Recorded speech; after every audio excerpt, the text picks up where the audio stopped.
Hello friends, আমার channel creation of মঞ্জুতে তোমাদেরকে অনেক অনেক স্বাগত। তো দেখো, আজ আমি বানাচ্ছি লাউ শাকের চচ্চড়ি। লাউ শাক এখন তো ভীষণই ভালো পাওয়া যায়, তো ভাবলাম চচ্চড়িটা বানিয়ে নিই। তো চলো রান্নাটা শুরু করি। তো প্রথমেই কড়াইতে আমি তেল গরম করে তার মধ্যে কিছুটা ডালের বড়ি নিয়ে ভেজে নিচ্ছি। এই ডালের বড়িটা দিয়ে চচ্চড়িটা বানালে চচ্চড়িটা অনেক টেস্টি হয়। তো সেই জন্য আমি বড়িটা এই চচ্চড়ির মধ্যে দিচ্ছি। তো দেখো, আমি বড়িটাকে লাল লাল করে ভেজে নিচ্ছি।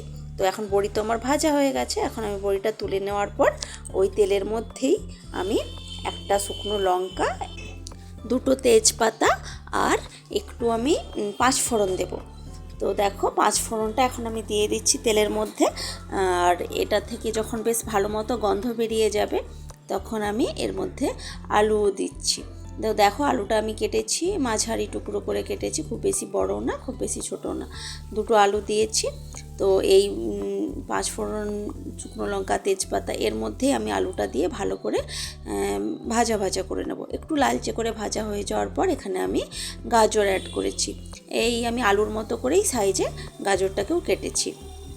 তো দেখো, এর মধ্যেই আমি একটু ভাজা ভাজা করে নিচ্ছি একটা একটা করে সবজিগুলো। তো এর মধ্যে আমি এবার ওই ডাঁটাটা আমি কেটে রেখেছি, লাউ শাকের ডাঁটা, সেটা আমি আলাদা করে কেটে রেখেছি। ওটা মানে শাকের সাথে আলাদা থেকে আলাদা কেটেছি।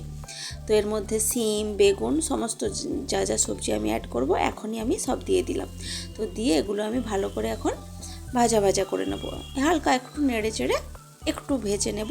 তো তারপর বাকি আমি মশলাপাতি যা দেওয়ার সেগুলো দেব। তো দেখো, আমি হালকা হাতে এগুলোকে একটু নেড়ে চেড়ে ভাজা ভাজা করে নিচ্ছি। তো দেখো, আমার অনেকটাই কিন্তু ভাজা হয়ে গেছে। তো আর বেশি ভাজা করার আর প্রয়োজন নেই। তো এর মধ্যেই আমি এখন একটা একটা করে মশলা অ্যাড করে দেব।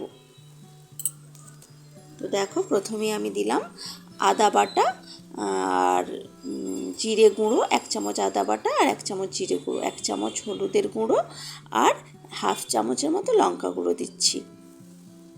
লঙ্কা গুঁড়োটা যে যার স্বাদ মতো নিজের পছন্দ মতো ইউজ করতে পারে। তো এই চচ্চড়িতে আমার মনে হয় না খুব বেশি ঝালের প্রয়োজন হয়, তো সেই জন্য আমি হাফ চামচ লঙ্কা গুঁড়ো দিচ্ছি। তো এই সমস্ত মশলাগুলো দিয়ে আমি এখন এই সবজিগুলো ভালো করে কষিয়ে নেব।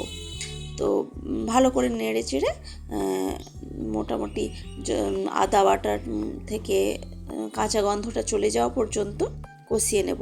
তো কষিয়ে নেওয়ার পর দেখো, আমি এর মধ্যে যে লাউ শাকের যে শাকটা কেটে রেখেছিলাম আলাদা করে, সেটা দিলাম।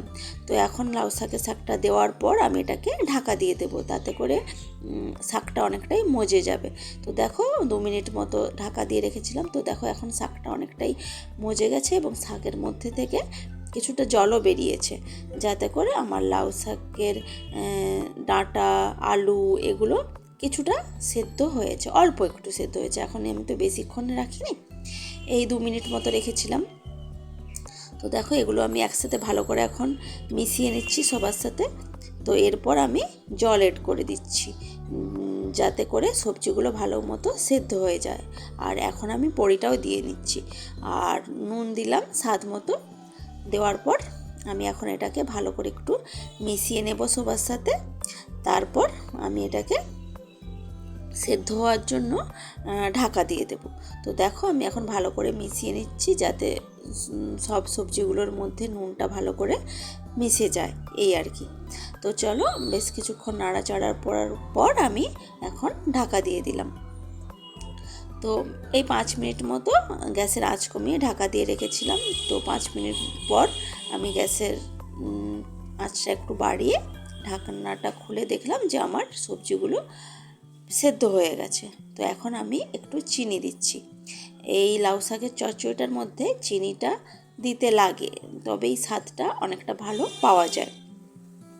আর নিরামিষ মানে ভাবে রান্না করছি, তো আর একটু নিরামিষের রান্নার মধ্যে চিনিটা লাগে, যে কোনো নিরামিষ রান্নার মধ্যে চিনিটা দিলে ভালো লাগে খেতে। তো দেখো, চচ্চড়ি যেহেতু, সেই জন্য আমি ভালো করে নেড়ে চেড়ে খুন্তির সাহায্যে সবজিটা একটু ঘাঁটা ঘাঁটা করে নিচ্ছি। তো দেখো, আমার রান্না কিন্তু হয়ে গেছে। একদম গরম ভাতের সাথে ভীষণই ভালো যায় এই চচ্চড়িটা, ভীষণই সুস্বাদু এবং সিম্পল, খুব চটজলদিভাবে বানানো হয়েছে। তো যদি আমার রান্নাটা ভালো লাগে সবাই সাবস্ক্রাইব করে লাইক করে আমার পাশে থাকার অনুরোধ করছি সবাইকে। কমেন্ট করবেন প্লিজ। টাটা।